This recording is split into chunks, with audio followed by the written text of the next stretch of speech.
ओम नमः शिवाय। ओम नमः शिवाय। मंगलमय मंगलकरण वीतरागविज्ञान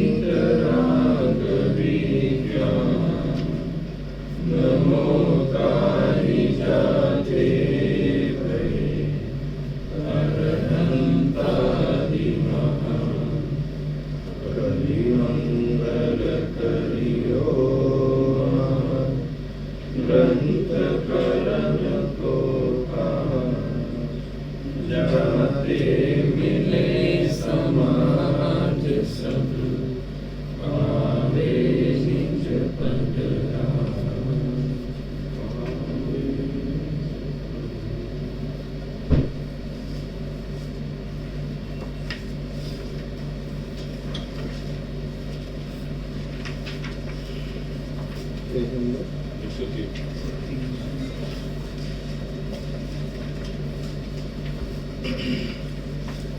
ये प्रकृति हमने देख ली थी 103 के पहले पैराग्राफ तक हो गया था, जिसमें ये बात हो रही थी कि भाई 40 प्रकृतियों का जो 34 स्थानों में बंद नहीं होता है, उन प्रकृतियों के नाम हमने यहाँ पर देखे थे 34 प्रकृतियों पर। फिर आगे पेज नंबर 103 पर स्टार्टिंग से ही देखते हैं। बाद में 33वें स्थान का बंध पुनः प्रारंभ होकर चौथे गुण स्थान में चालू रहता है, चौथे के अंत में रुकता है, तथा 34वें स्थान का बंध पुनः प्रारंभ होकर 6वें गुण स्थान के अंत तक होता रहता है। इस तरह प्रायोग लब्धि में 34 स्थानों द्वारा 40 प्रकृति का बंध रुक जाता है। ठीक है।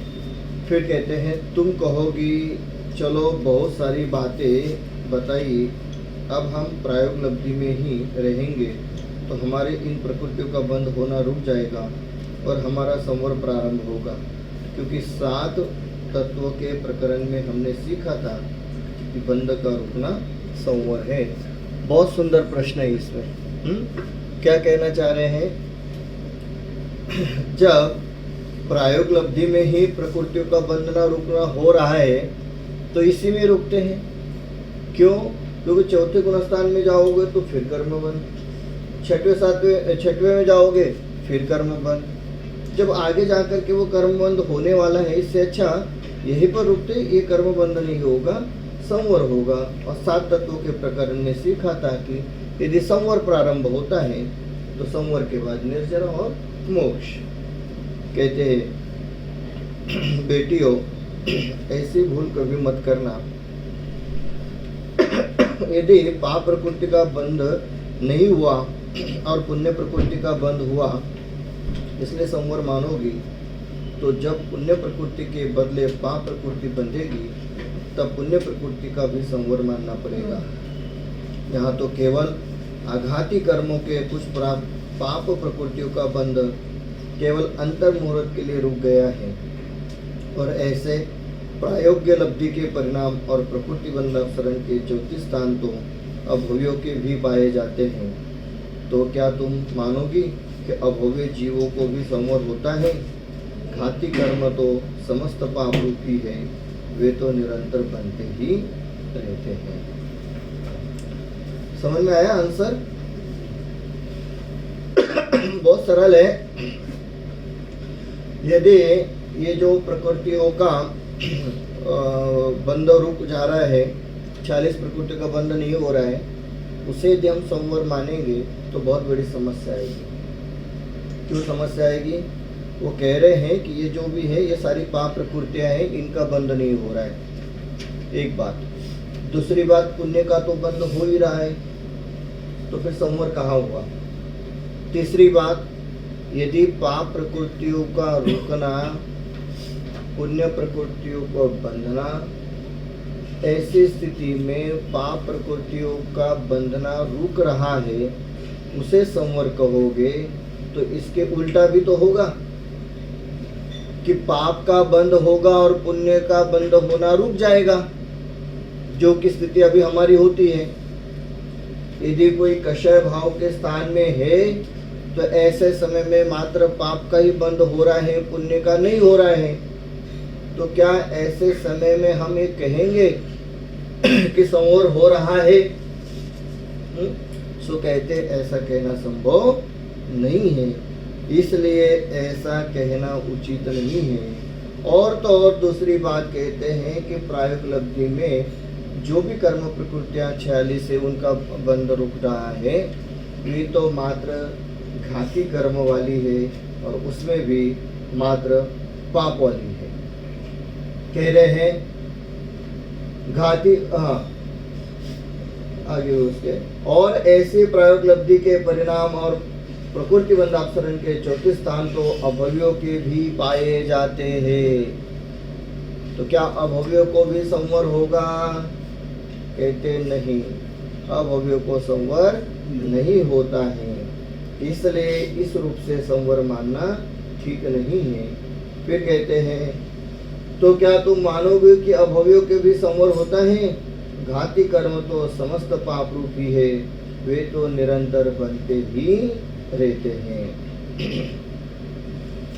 यहाँ तो केवल अघाती कर्मों की कुछ प्रकृति का बंध रुका है, घाती का तो बंध हो ही रहा है, और घाती कर्म तो पूर्ण रूप से पाप रूपी है, इसलिए यहाँ इस प्रकार का संवर मानना योग्य नहीं। सबसे बड़ा पाप और पाप कर्म तो मिथ्यात्व है, उसका बंध और उदय भी यहाँ चल ही रहा है। करण लब्धि के अंत समय तक मिथ्यात्व, अनंत अनुबंधी, कषय आदि का बंध होता रहता है।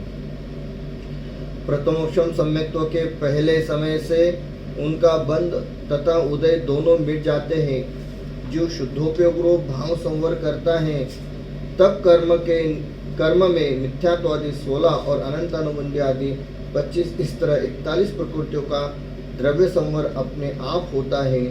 कर्म की किसी भी अवस्था को जीव कर ही नहीं सकता, जीव मात्र पुरुषार्थ करता है। देखिए क्या कहना चाह रहे हैं इस पैराग्राफ में।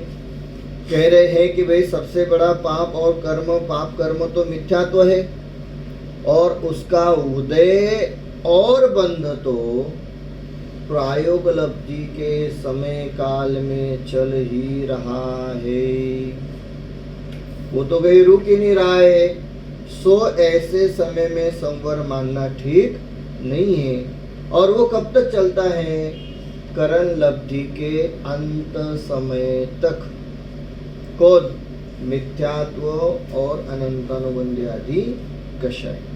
सो कह रहे हैं कि करण लब्धि के अंत समय तक मिथ्यात्व और अनंतानुबंधी कषय आदि का बंध तो होता ही रहता है। प्रथमोक्षम सम्यक्त्व के पहले समय से उनका बंध तथा उदय दोनों मिट जाते हैं। प्रथमोक्षम सम्यक्त्व का जो पहला समय आता है, उस पहले समय से मिथ्यात्व और अनंतानुबंधी कषय संबंधी कर्म प्रकृतियों का उदय और बंध रुक जाता है कुछ समय के लिए, पूर्णतः नहीं। जीव शुद्धोपयोग भाव संवर करता है। ऐसे समय में जीव शुद्धोपयोग रूप भाव संवर करता है, मतलब शुद्धोपयोग को धारण करता है। जब वो शुद्धोपयोग को धारण करता है, तब कर्म में मिथ्यात्व आदि 16 और अनंतानुबंधी आदि 25, इस तरह 41 प्रकृतियों का संवर अपने आप होता है। मिथ्यात्व संबंधी 16 प्रकृतियां और अनंत अनुबंधी आदि कषय संबंधी 25, इस तरह 41 प्रकृतियों का द्रव्य संवर अपने आप होता है, जीव नहीं करता है। जीव कर्म का कुछ कर ही नहीं सकता है। जीव का और कर्म का कोई संबंध नहीं है, क्योंकि कर्म उद्गल द्रव्य है, जीव द्रव्य है। एक द्रव्य दूसरे द्रव्य का कर्ता धर्ता है ही नहीं।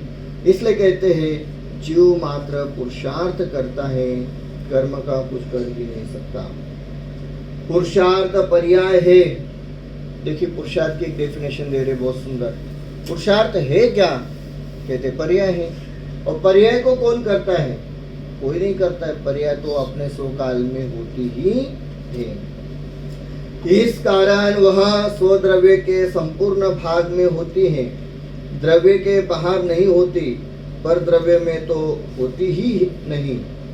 इसलिए जीव का पुरुषार्थ जीव में होता है, शरीर या कर्म में नहीं। पुरुषार्थ क्या है? कहते पर्याय। अच्छा, वो जो पर्याय है वो स्वद्रव्य के संपूर्ण भागों में होती है, पर द्रव्य में नहीं होती।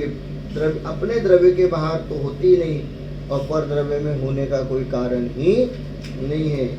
इसलिए जीव का पुरुषार्थ जीव में ही होता है, शरीर या कर्म आदि में नहीं। जब पर में कोई पुरुषार्थ ही नहीं होता है, तो पर के साथ हमारा कोई प्रकार का संबंध है, ये बात ही नहीं बनती। यह बात ठीक तरह से समझ लो कि इन पहली 4 लब्धि में होने वाले शुभ शुभतर विशुद्ध परिणामों द्वारा मोक्ष मार्ग में अनुकूल संवर नहीं होता। ये बहुत स्पष्ट बात कह रहे हैं यहाँ पर, कि कहते हैं इन पहली 4 लब्धि में होने वाले शुभ शुभतर। शुभ और शुभतर क्या हुआ?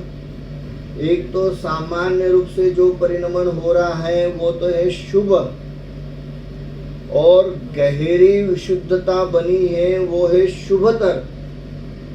और शुभतर का देखिए, अभी बाह्य रूप कहना संभव नहीं होता है, हम इतना ही कहेंगे बाह्य रूप में निर्विकल्प, बाह्य रूप की अपेक्षा से, बाह्य रूप की अपेक्षा से निर्विकल्प ध्यान हो रहा है। इससे अधिक शुभतर की कोई व्याख्या बाह्य रूप से हम लोग नहीं कर सकते। बाह्य रूप से शुभतर में हम लोग इतना ही ले सकते हैं, निर्विकल्प ध्यान हो रहा है, जिसे हम सामायिक कहेंगे, और सामायिक के समय में बिल्कुल ध्यान हो रहा है। और कैसा ध्यान हो रहा है? तो हम इसमें ऐसा कहेंगे कि आत्मलीनता तो नहीं है, आत्मलीनता तो नहीं है, पर मन वचन काय का जो हलन चलन है वो बहुत मात्रा में रुक गया है।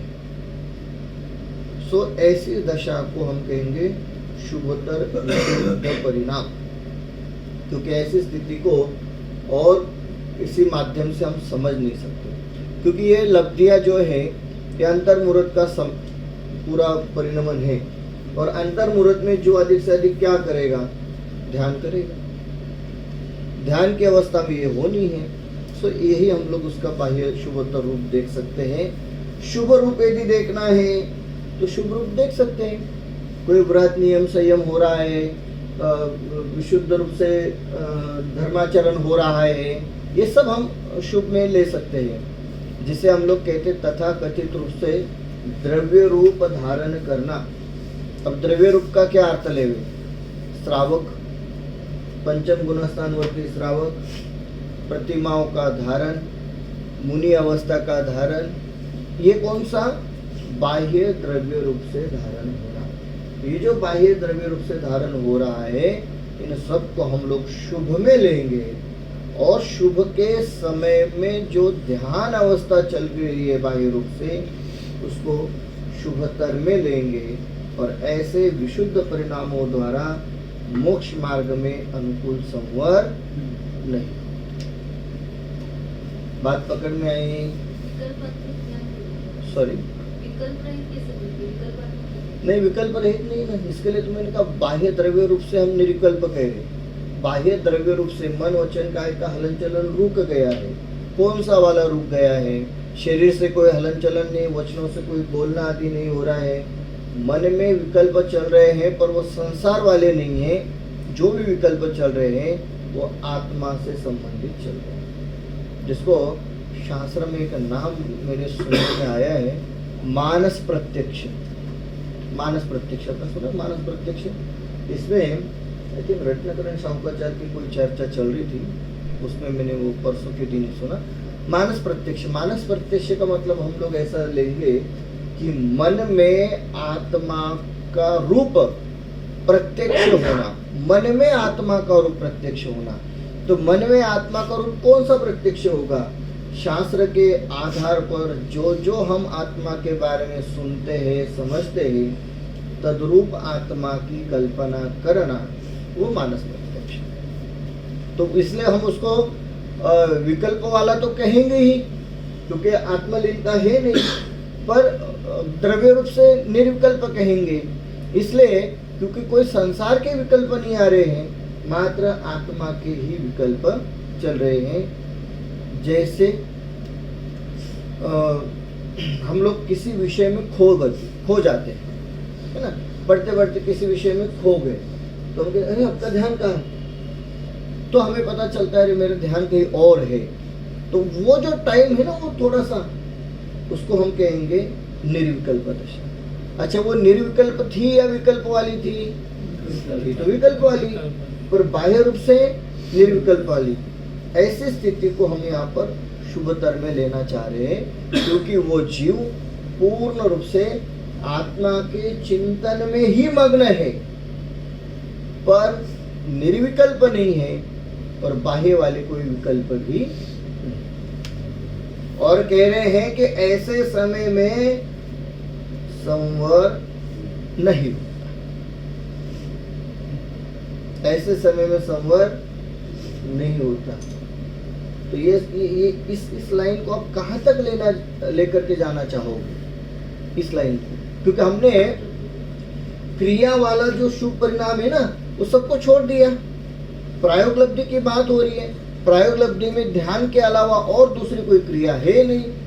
जब ऐसी उत्कृष्ट स्थिति वाला जो शुभ और शुभतर परिणाम है वो भी संवर नहीं है, तो इसमें कौन सी स्थिति को लेना चाह रहे हैं?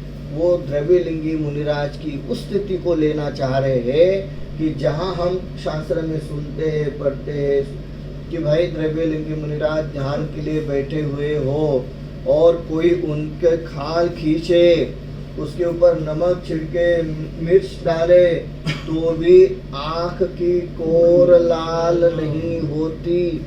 उस दशा को यहाँ लेना चाह रहे हैं। इतनी बाह्य रूप से, द्रव्य रूप से निर्विकल्पता नजर आती है, परंतु वो भी निर्विकल्पता संवर का कारण नहीं।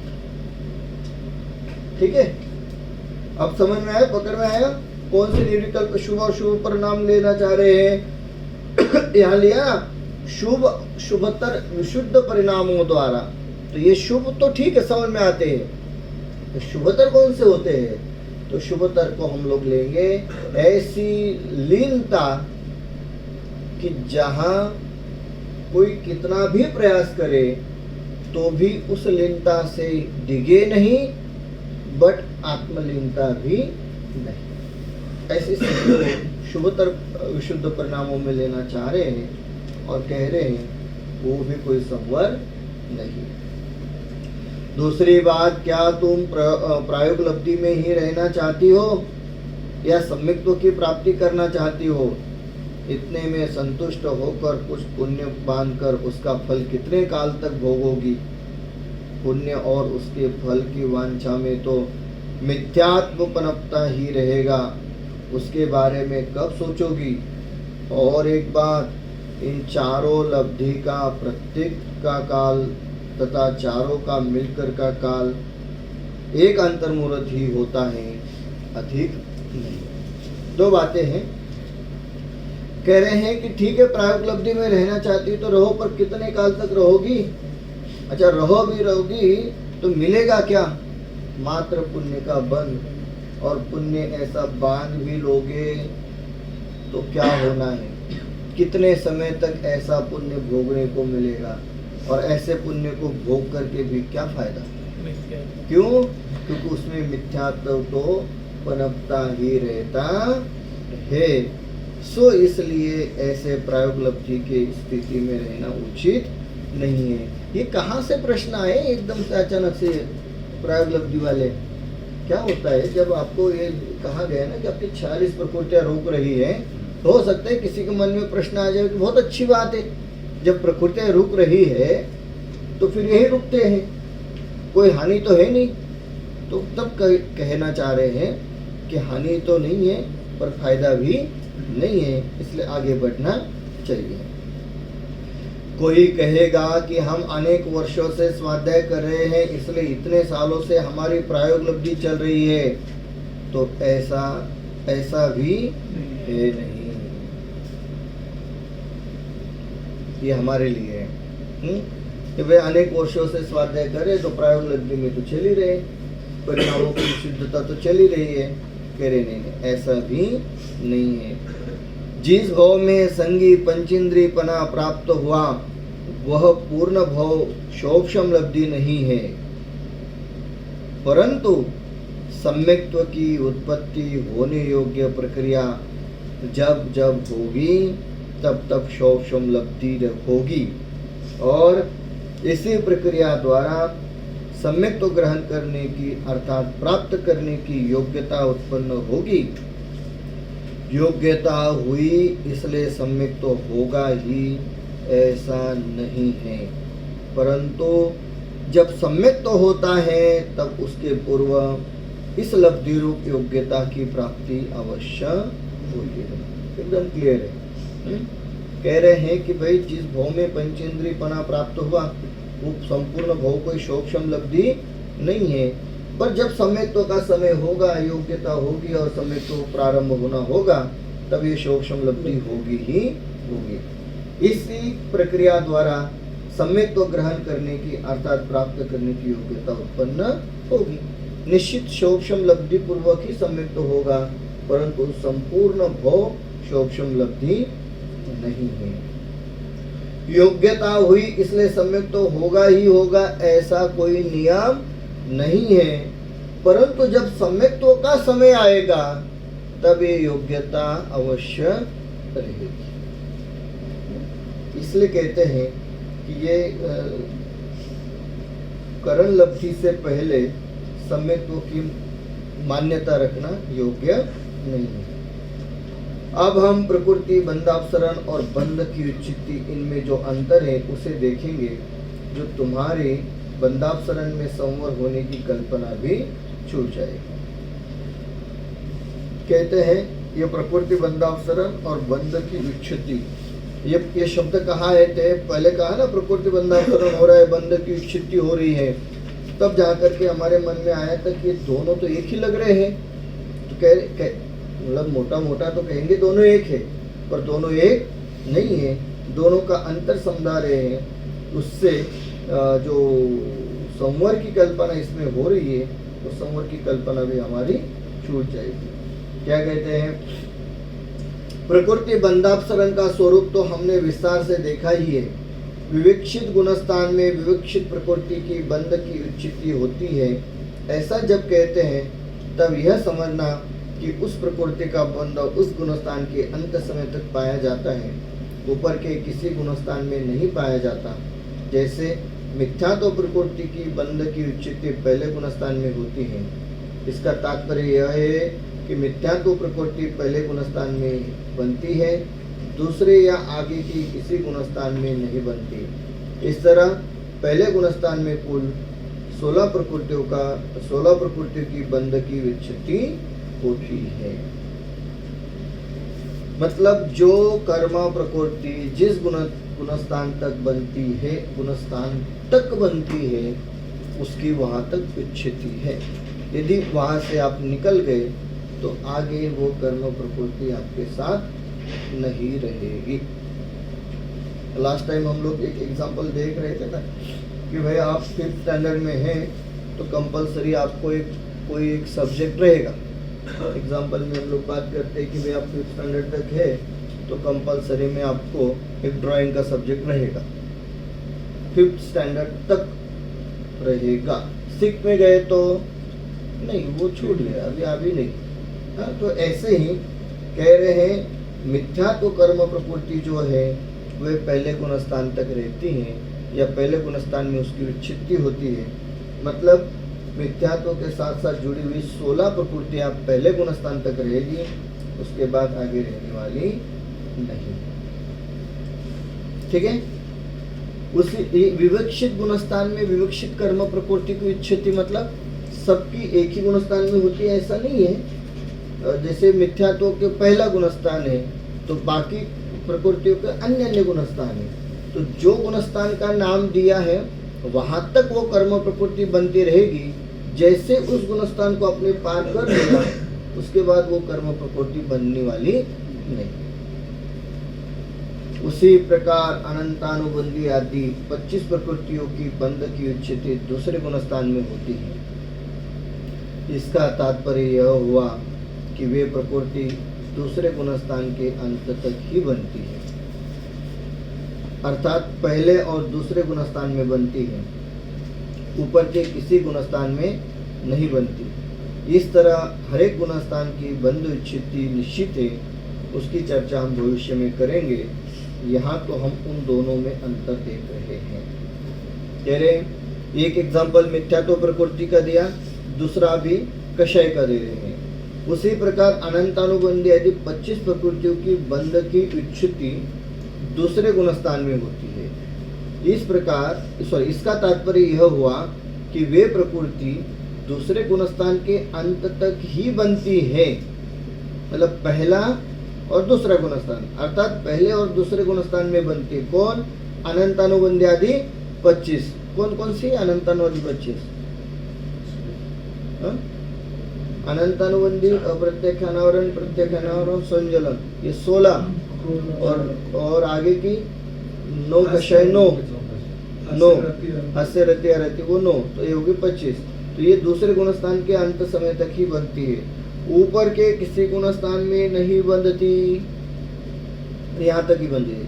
इस तरह हर एक गुणस्थान में गुणस्थान की बंध स्थिति निश्चित, सबके अपने अपने निश्चित है, उसकी चर्चा आगे करेंगे। अभी इन दोनों का अंतर हम लोग यहाँ देखना। उदय रूप बंध, हाँ, हालांकि आगे जाकर के फिर बनने वाली है, उसकी चर्चा फिर आगे करेंगे। प्रकृति बंधापसरण तो प्रायोगलब्धि से लेकर उपशम सम्मत्व के काल तक होता है। प्रकृति बंधापसरण प्रायोगलब्धि से लेकर, मतलब प्रायोगलब्धि में प्रारंभ हुआ वहां से लेकर उपशम सम्यक्त्व के काल तक होता है। उसमें केवल आघाती कर्मों के कुछ पाप प्रकृतियों का बंध अंतर मुहूर्त तक रुक जाता है। जब तक सम्यक्त्व प्राप्त नहीं होता तब तक इसे संवर नहीं कह सकते, क्योंकि यहाँ तो मिथ्यात्व गुणस्थान ही चल रहा है। ये दोनों में अंतर करते समय इस बात को बंध स्थिति और ये प्रकृति बंधापसरण दोनों का अंतर समझा रहे। क्या अंतर आया पहले वाले ये पैराग्राफ में? देखिए ध्यान से पढ़ेंगे तो आपको अंतर तो पकड़ में आएगा। प्रकृति बंधापसरण तो प्रायोगलब्धि से लेकर उपशम सम्यक्त्व के काल तक होता है। तो प्रायोगलब्धि में शुरू हुआ और उपशम सम्यक्त्व काल मतलब प्रथम उपशम सम्यक्त्व, सो प्रथम उपशम सम्यक्त्व के काल तक होता है। सिंपल भाषा में कहे तो सम्यक दर्शन तक होता है। उसमें केवल आघाती कर्मों के कुछ पाप प्रकृतियों का बंध अंतर मुहूर्त तक रुक जाता है। अब इसमें क्या होता है कि केवल आघाती कर्मों की कुछ प्रकृतियां हैं जो पाप रूप है, उनका बंध रुक जाता है, बंध रुक जाता है। जब तक सम्यक तो प्राप्त नहीं होता तब तक इसे संवर नहीं कह सकते। क्यों नहीं कह सकते? क्योंकि यहाँ तो मिथ्यात्व गुणस्थान ही चल रहा है। कहाँ तक मिथ्यात्व गुणस्थान चल रहा है? सम्यक्त्व के पहले समय तक। जैसे सम्यक्त्व का पहला समय प्रारंभ होता है, मिथ्यात्व गुणस्थान चला जाता है, और मिथ्यात्व गए बिना संवर होता ही नहीं। इसलिए भले ही यहाँ पर प्रकृति बंधापसरण हो रहा है, फिर भी संवर नहीं है।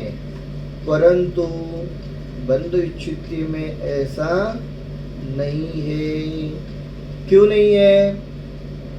आगे के गुणस्थान है ना, पहला, उसके बाद दूसरा, तीसरा, चौथा, पांचवा, छठवा, सातवां, आठवां, नौवां, तो ये जो गुणस्थान है, इन गुणस्थानों में बहुत सारी जगह पर बहुत सारे कर्म प्रकृतियों का बंध स्थिति होती है, और उस समय संवर भी है, सम्यक्त्व भी है, जो कि प्रकृति बंधापसरण में नहीं है। पकड़ में आ रहा है आपको? मतलब ये हुआ कि सम्यक्त्व के साथ बंध इच्छुति तो है, सम्यक्त्व के साथ बंध इच्छुति है, पर प्रकृति बंधापसरण के साथ सम्यक्त्व नहीं है। इसलिए ये दोनों में बेसिक अंतर रहेगा। फिर जीव सम्यक्त्व प्राप्त करके जब ऊपर के गुणस्थानों में पहुंचता है, तभी पूर्व के गुणस्थानों में होने वाले बंध की उच्चिति हुई कहेंगे। सम्यक्त्व प्राप्त करते ही चौथे गुणस्थान में जाने पर मिथ्यात्वादि 16 और अनंत अनुबंधी आदि 25 प्रकृतियों की बंध उच्चिति हो जाती है। इसे 41 प्रकृति का संवर कहेंगे। अब वो 41 का संवर गिना रहे क्या है। जीव सम्यक्त्व प्राप्त करके जब ऊपर के गुणस्थानों में पहुंचता है, तो सम्यक्त्व की प्राप्ति और वहां से ऊपर के गुणस्थानों में पहुंचता है, तभी पूर्व के गुणस्थानों में होने वाले बंध की उच्चिति हुई कहेंगे। तभी पूर्व के गुणस्थानों में होने वाले बंध की, तो पहले के गुणस्थानों में जो बंध हो रहा था वो अभी हो रहा है क्या? नहीं। फिर से धीरे धीरे जीव को सम्यक्त्व हुआ, जीव का गमन अगले गुणस्थानों में हुआ। जब वो आगे सम्यक्त्व के साथ आगे के गुणस्थानों में गया, तब पहले गुणस्थानों में जो बंध हो रहा था वो अब नहीं होता है। अब वो जो नहीं होता है उसे कहेंगे उच्चिति। सम्यक्त्व प्राप्त करते ही चौथे गुणस्थान में जाने पर मिथ्यात्वादि 16 और अनंतानुबंधी आदि 25 प्रकृतियों की बंध की उच्चिति हो जाती है। क्या हुआ है? सम्यक्त्व की प्राप्ति हुई। जैसे सम्यक्त्व की प्राप्ति हुई तो जीव को कौन सा गुणस्थान प्राप्त हुआ? चौथा गुणस्थान प्राप्त हुआ। ठीक है। अब जैसे ही चौथा गुणस्थान प्राप्त हुआ तो उसका गुणस्थान कौन सा छूट गया? पहला। तो पहले गुणस्थान के मिथ्यात्व आदि 16 और अनंत अनुबंधी आदि 25 प्रकृतियों की बंध उच्चिति हो जाती है। इसे 41 प्रकृति का संवर पकड़ में आया कि यहाँ जो पहले था वो अब है ही नहीं, पर सम्यक तो है, इसलिए इसको संवर कहेंगे। बंधापसरण तो मात्र अंतर मुहूर्त के लिए ही होता है, परंतु बंध उच्चिति तो जब तक जीव ऊपर के गुणस्थानों में है तब तक नीचे के गुणस्थानों संबंधी बंध की उच्चिति कायम रहती है। प्रकृति बंधापसरण तो भव्य अभव्य दोनों में होता है, परंतु बंध की उच्चिति तो भव्य में, वह भी सम्यक तो प्राप्त होने पर होगी। ये प्रकरण क्या चल रहा है? बंधापसरण और बंध उच्चिति दोनों में क्या अंतर है, दोनों में जो डिफरेंस है वो चल रहा है। तो पहला तो ये हुआ कि भाई जो अपसरण है वो मिथ्यात्व के साथ हो रहा है और उच्चिति मिथ्यात्व के जाने पर हो रही है। अब दूसरा, बंधापसरण तो मात्र अंतर मुहूर्त के लिए ही होता है, परंतु उच्चिति जब तक जीव ऊपर के गुणस्थानों में रहता है तब तक नीचे के गुणस्थानों संबंधी उसकी उच्चिति रहती है। प्रकृति बंधापसरण तो भव्य अभव्य दोनों में होता है, परंतु बंध की उच्चिति मात्र भव्य में, वो भी सम्यक तो होने पर ही होती है। यहाँ हम प्रायोग लब्धि का स्वरूप देख रहे हैं। एक प्रश्न था कि यहाँ पे ना 25 क्यों लिया, जबकि 4 ही जाते हैं चौथे गुणस्थान में, इसे 25 क्यों ले रहे? बंध की अपेक्षा से लेना चाहते हैं, आगे चल करके फिर बंद होने वाला है। ध्यान अवस्था चल रही है ना, ध्यान अवस्था, उस अपेक्षा से लेना चाहते हैं। मतलब तो बंद नहीं होगा। 41 प्रकृति का बंध रुक जाता है, पड़ा हुआ है, उदय में पड़ा है, सत्ता में भी है। हाँ, तभी उसको बंद नहीं होता है, क्योंकि सम्यक्त्व का समय ले रहे हैं, गुणस्थान का नहीं, सम्यक्त्व का समय ले रहे हैं, और सम्यक्त्व के समय में 41 प्रकृति का समूह चलता ही है। मतलब वो मुनिराज के जैसे। हाँ बिल्कुल, इसीलिए तो जिनेंद्र के लघुनंदन कहते हैं। सम्यक जबकि वो दृष्टि, चौथे गुणस्थान पर जी जी, ध्यान अवस्था की सम्यक दृष्टि को जिनेंद्र का लघुनंदन कहते हैं। वो द्रव्यानुग की बाद में भाषा भी नहीं होगा ना, ध्यान छूट गया तो भी नहीं होगा ना, क्योंकि चौथे गुण स्थान पे नहीं, तब तो वो बाकी के होंगे ना। बाकी का रहेगा। हाँ, नहीं 41 नहीं रहेंगे ना, लेकिन 41 रहेंगे, 25 नहीं रहेंगे पूरे, वो 4 कम हो जाएंगे, बाकी के आ जाएंगे ऐसे उदय।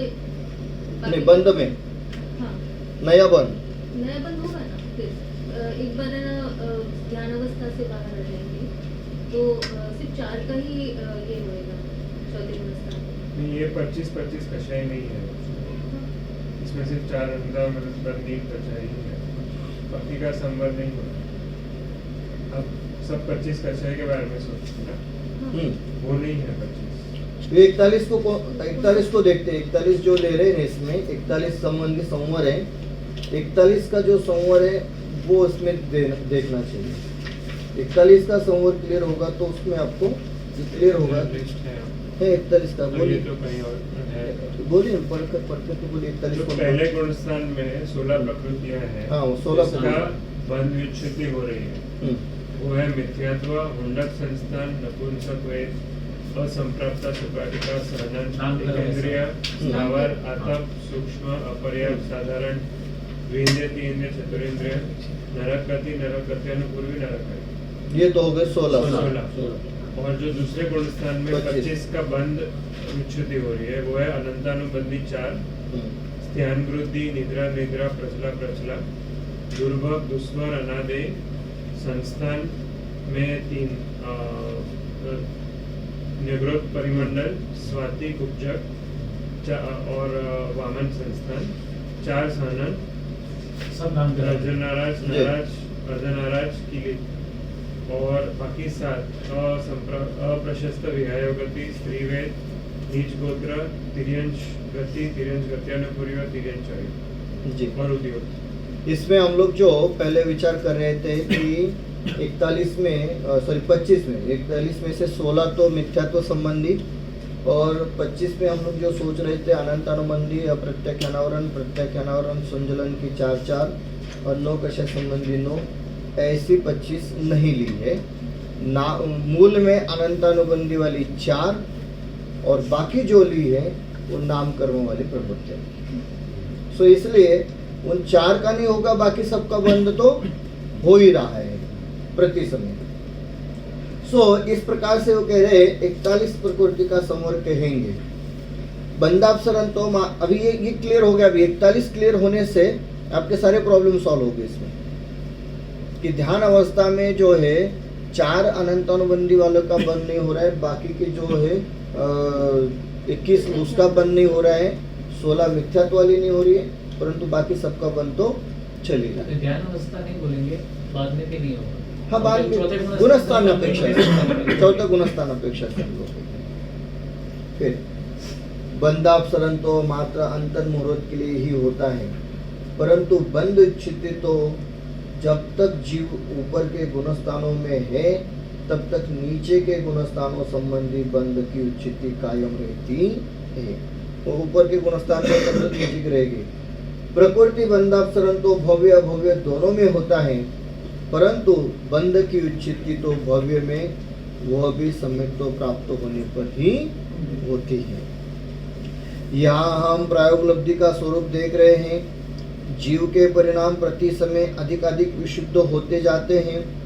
उसके निमित्त से कर्मों की सत्ता, बंध तथा उदय सभी में परिवर्तन होते हैं।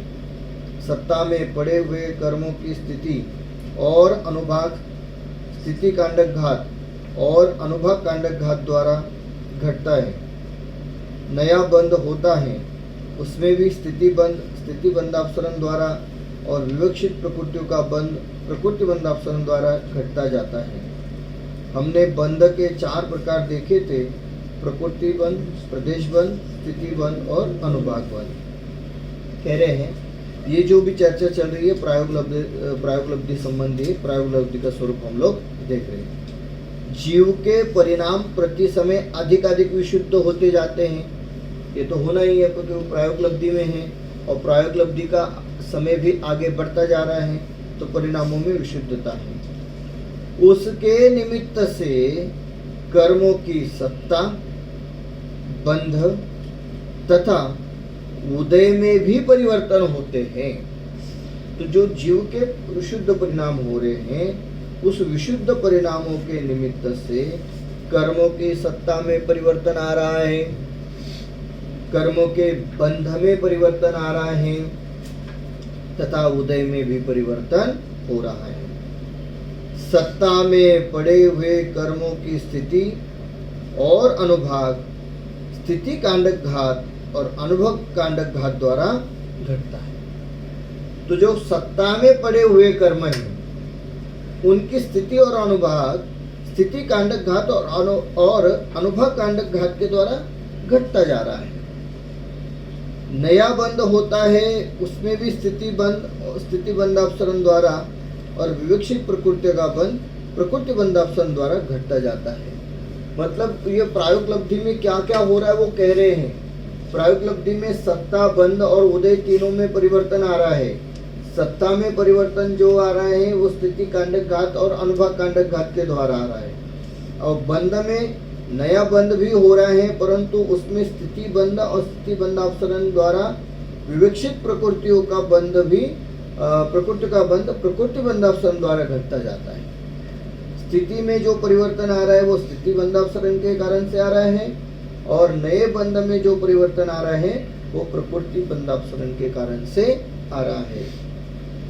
हमने बंध के 4 प्रकार देखे थे, प्रकृति, प्रदेश, स्थिति बंध और अनुभाग बंध। ये पैराग्राफ समझ में आ गया। इस पैराग्राफ में बस इतना ही कह रहे हैं कि प्रायोगलब्धि के कारण से जीव के साथ जो कर्म है उनकी सत्ता, बंध और उदय तीनों में परिवर्तन आ रहा है। किसके कारण से कौन सा परिवर्तन आ रहा है उसको कहना चाह रहे। सत्ता में जो परिवर्तन आ रहा है वो स्थिति कांडक घात और अनुभाग कांडक घात के कारण से आ रहा है। बंध में जो परिवर्तन आ रहा है वो स्थिति बंध अपसरण, प्रकृति बंध और प्रकृति बंध अपसरण के कारण से उसमें परिवर्तन आ रहा है, और उदय में भी तो परिवर्तन नजर आ ही रहा है। यहाँ प्रदेश बंध भी अनुत्कृष्ट और अजघन्य होता है। प्रदेश बंध जो होता है वो अनुत्कृष्ट होता है और अजघन्य होता है। प्रदेश बंध का तात्पर्य यह है कि एक समय में जितने कर्म परमाणु बनते हैं उनकी संख्या। क्या है प्रदेश बंध? तो एक समय में जितने कर्म परमाणु बनते हैं उनकी जो संख्या है उसका नाम है प्रदेश बंध, और वो कैसा होता है? अनुत्कृष्ट और अजघन्य होता है। सबसे कम संख्या को जघन्य प्रदेश बंध कहते हैं तथा सबसे अधिक संख्या को उत्कृष्ट प्रदेश बंध कहते हैं। उन दोनों के बीच वाले मध्यम संख्या में जो उत्कृष्ट की और अनुत्कृष्ट और जघन्य की और अजघन्य प्रदेश बंध कहलाता है। देखिए क्या कहना चाह रहे हैं। वे सबसे कम संख्या है, उस कम संख्या को जघन्य प्रदेश बंध कहते हैं, कम, ठीक है, तथा सबसे अधिक है उसको उत्कृष्ट कहते हैं। तो एक टॉप है एक बॉटम है, ठीक है। उन दोनों के बीच मध्यम संख्या में से उत्कृष्ट की और अनुत्कृष्ट, ठीक है, और जघन्य की और अजघन्य प्रदेश बंध कहलाता है, ठीक है। ये अनुत्कृष्ट और अजघन्य क्लियर हो गया। फिर आगे अनुभाग बंध में कुछ विशेषता है, उसमें केवल घटना नहीं है। अप्रशस्त प्रकृतियों का अनुभाग बंध द्विस्थानीय होता है, उसमें भी प्रति समय अनुभाग अनंत गुना घटता हुआ बनता है, अर्थात पाप प्रकृतियों का अनुभाग अत्यंत घटता हुआ बनता है। परंतु प्रशस्त प्रकृतियों का अनुभाग इससे उल्टा अर्थात चतुस्थानीय और वह भी प्रति समय अनंत गुना बढ़ता हुआ बनता है। ये अनुभाग बंध के लिए अलग से पैराग्राफ दिया है और इसमें स्थिति बंध की चर्चा हो गई अभी पूरी। अनुभाग बंध के लिए अलग से पैराग्राफ देते हैं। कह रहे अनुभाग बंध में कुछ विशेषता है। क्या विशेषता है? उसमें केवल घटना नहीं है, मात्र घटते ऐसा नहीं। अप्रशस्त प्रकृतियों का अनुभाग द्विस्थानीय होता है, मतलब अप्रशस्त में नया बंध भी हो रहा है तो द्विस्थान वाला ही होगा, चतुस्थान वाला नहीं। उसमें भी प्रति समय अनुभाग अनंत गुना घटता हुआ बनता है। उसमें भी जो अनुभाग बंद हो रहा है वो घटता हुआ बन रहा है, और घटता हुआ भी कैसा? अनंत गुना घटता हुआ बनता है। अर्थात पाप प्रकृतियों का अनुभाग अत्यंत घटता हुआ बनता है, पाप प्रकृतियों का। परंतु प्रशस्त प्रकृतियों का अनुभाग इससे उल्टा, अर्थात चतुस्थानीय, और वह भी प्रत्येक समय अनंत गुना बढ़ता हुआ बनता है। तो ये आगे आगे बढ़ता हुआ बन रहा है और ये घटता हुआ। अब यहाँ उदय में आने वाले कर्मों में कौन सा परिवर्तन होता है इसे देखते हैं। जिस कर्म का उदय है उस कर्म का जीव भोक्ता होता है।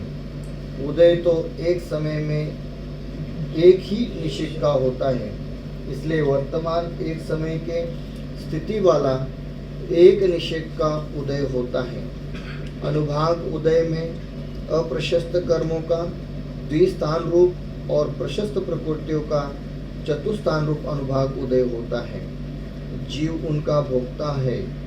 देखो तो पूर्वबद्ध तीव्र पाप कर्म का फल मंद होकर उदय में आता है और पूर्वबद्ध पुण्य कर्म का फल अधिक प्रमाण में उदय में आता है। उदय को और थोड़ा स्पष्ट करें। यहाँ उदय में आने वाले कर्मों में कौन सा परिवर्तन होता है इसे देखते हैं। अभी उदय की बात करें। जिस कर्म का उदय है उस कर्म का जीव भोगता है। जैसा जीव कर्म का उदय वैसा जीव उसका भोगता है। उदय तो एक समय में एक ही निश्चय का होता है। ये निश्चय और ये सब हमने पहले देखा है। तो एक समय में एक ही निश्चय का उदय होता है। उदय तो एक समय में एक ही निश्चय का होता है, इसलिए वर्तमान एक समय के स्थिति वाला एक निश्चय का उदय होता है। वर्तमान में जिस निश्चय का उदय का समय आया है उसी का उदय होता है। अनुभाग उदय में अप्रशस्त कर्मों का द्विस्थान रूप उदय में क्या हो रहा है? तो अनुभाग उदय में अप्रशस्त कर्मों का मतलब पाप रूप कर्मों का द्विस्थान रूप उदय चल रहा है और प्रशस्त प्रकृतियों का चतुस्थान रूप अनुभाग उदय होता है।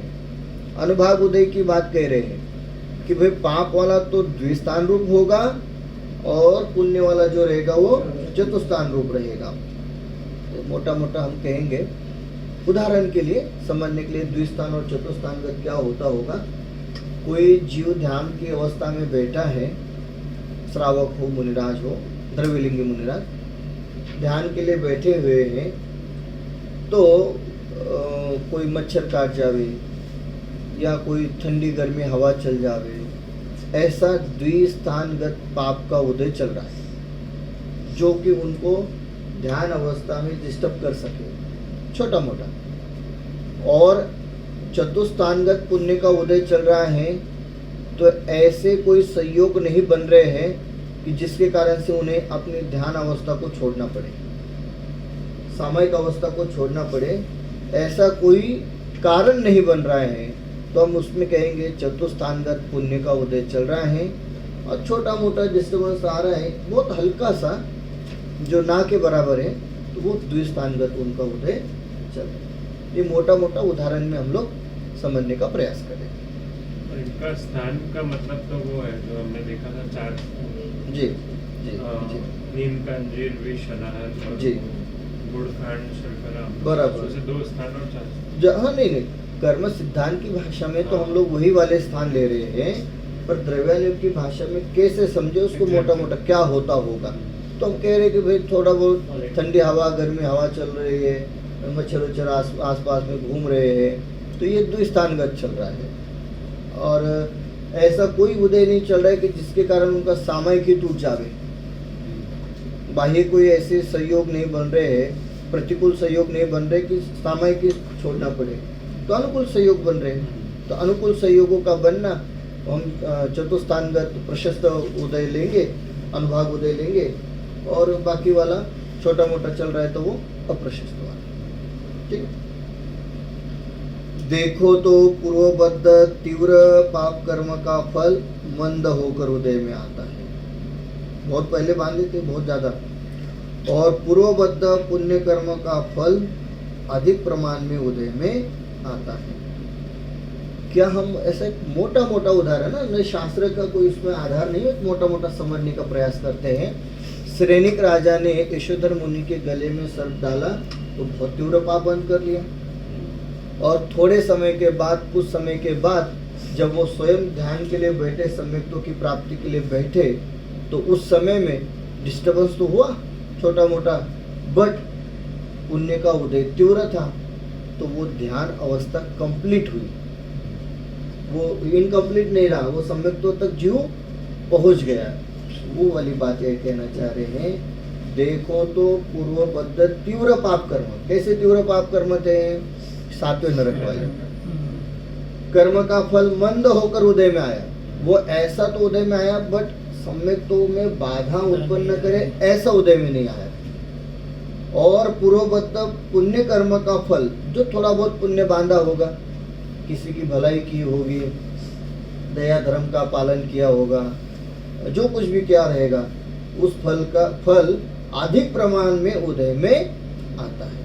द्रव्यान योग क्या है? मोटी मोटी बात करता है, एकदम कर्म योग जैसे डीप वाले एक कर्म प्रकृति का हिसाब किताब वाली बात नहीं करता है। द्रव्यान योग इतना ही कहेगा कि हाँ भाई, उसने कुछ भलाई की थी, सो उसका उदय आया, तो वो ध्यान अवस्था में कोई बाधा उत्पन्न नहीं हुई। कर्णन योग कहेगा नहीं नहीं, ऐसा नहीं था, उन्हें वो पत्थर चूक तो रहा था, तो ठंडी हवा डिस्टर्ब कर तो रही थी, वरना पहले अंतर्मुहूर्त में नहीं हो जाता। तो वो कर्णन योग का हिसाब चल रहा है, तो वहाँ द्विस्थान वाली बात चल रही है। और द्रव्यान योग चतुस्थान वाली बात कहेगा कि भाई कुछ भी हो, ध्यान अवस्था पूरी हुई, सम्यक्तों की प्राप्ति। प्रायोग के लब्धि को जीव जो है वो उसको सभी अनुकूल परिस्थिति मिल जाते हैं कि वो करण लब्धि मिल जाए और सम्यक्तों की प्राप्ति करे, अगर भव्य है। जी, मोटा मोटा तो ऐसा ही होता है, पर बहुत सारे जो प्रायोग लब्धि से भी नीचे आ जाते हैं, रिटर्न आते हैं। सो इसके लिए हम लोग, जबकि इतने सारे उनको ये है, तो फिर क्यों हो जाता है? सब कुछ तो उनको ना अच्छी परिस्थिति मिल गई है, तो ध्यान अवस्था क्यों नहीं है? द्रव्यान योग कर्णन योग की अपेक्षा द्रव्यान योग में कहेंगे तो भाई उस समय उस जीव के सम्यक्तों का समय ही नहीं आया, योग्यता नहीं थी, वो तत्समय की योग्यतागत पर्याय का उदय नहीं था, तो 4 लब्धि से जीव रिटर्न आया। और कर्णन योग में कहेंगे तो कोई कर्म प्रकृति का तीव्र उदय चला, जो सम्यक्तों तक पहुंच नहीं सका। या दूसरी टेक्निकली भाषा में कहे तो सम्यक्तो होने योग्य कर्म उदय की स्थिति जो बननी थी वो बनी नहीं, सो इसके लिए भी सम्यक्तों तक जीव नहीं पहुंचा। मिथ्यात्व का तीव्र उदय था, उस टाइम पे मिथ्यात्व का तीव्र उदय था, तीव्र कहेंगे, उदय चल रहा था वो तीव्र हो गया, ऐसा कहेंगे। प्रदेश उदय भी प्रदेश उदय भी अजगन्य और अनुत्कृष्ट होता है। जो प्रकृति उदय रूप है उन्हीं की उदीर्णा होती है। तो प्रकृति, प्रदेश, स्थिति, अनुभाग सबको ले रहे हैं, तो कहते प्रदेश उदय जो चल रहा है वो भी अजगन्य चल रहा है। उदय की बात है, उदय में जो प्रदेश चल रहा है वो अजगन्य और अनुत्कृष्ट है। जो प्रकृति उदय रूप है उन्हीं की उदीर्णा होती है। ये उदीर्णा को भी जोड़ लिया उदय के साथ। किसकी उदीर्णा होती है? कि जो प्रकृति उदय रूप है उसी की उदीर्णा होती है। सत्ता में पड़े हुए की उदीर्णा नहीं हो रही, उदय में है उसी की उदीर्णा हो रही है। इस तरह प्रायोग लब्धि में कर्मों में होने वाले अनेक परिवर्तनों की हमने चर्चा की। शेष चर्चा आगामी पत्र में करेंगे।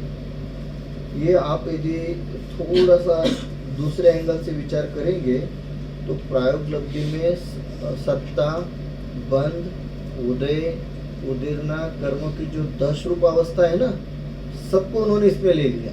उदीर्णा थोड़ा एक्सप्लेन करें। उदीर्णा मतलब क्या होता है? जो कर्म, मोटा मोटा कथन करता हूँ, जो कर्म बहुत समय के बाद उदय में आने वाले हैं, वे जीव के विशुद्ध परिणामों या अविशुद्ध परिणामों के निमित्त से, हम ऐसा मोटा मोटा देखेंगे, कल उदय में आने वाले थे वो आज ही उदय में आ जाए, उसका नाम उदीर्णा। और इस प्रकरण में लेना अच्छा, वो उदीर्णा को हम लोग ऐसा समझ सकते हैं, ये कर्म की पूरी धारा चल रही है। यहाँ के कुछ कर्म परमाणु हैं, उनको यहाँ से यहाँ आने में चाहिए 2 दिन, बट वो हुआ क्या, यहाँ से फटाक से 1 दिन में, इतना जो टाइम रहता है ना, इसको बोलते हैं उदयावली। उदयावली का मतलब होता है फिक्स।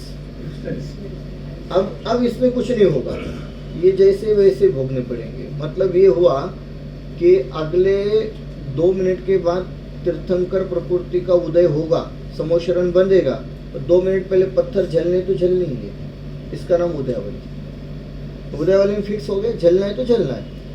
उसके पहले वाली जो स्थिति है उसको कहते हैं सत्ता। तो सत्ता में एक लोग यहाँ थे, कुछ लोग यहाँ थे, इन लोगों ने क्या किया, जबरदस्ती यहाँ करके रुक गए। कहाँ? उदयावली के गेट पर। उदयावली के गेट पर आकर के रुके।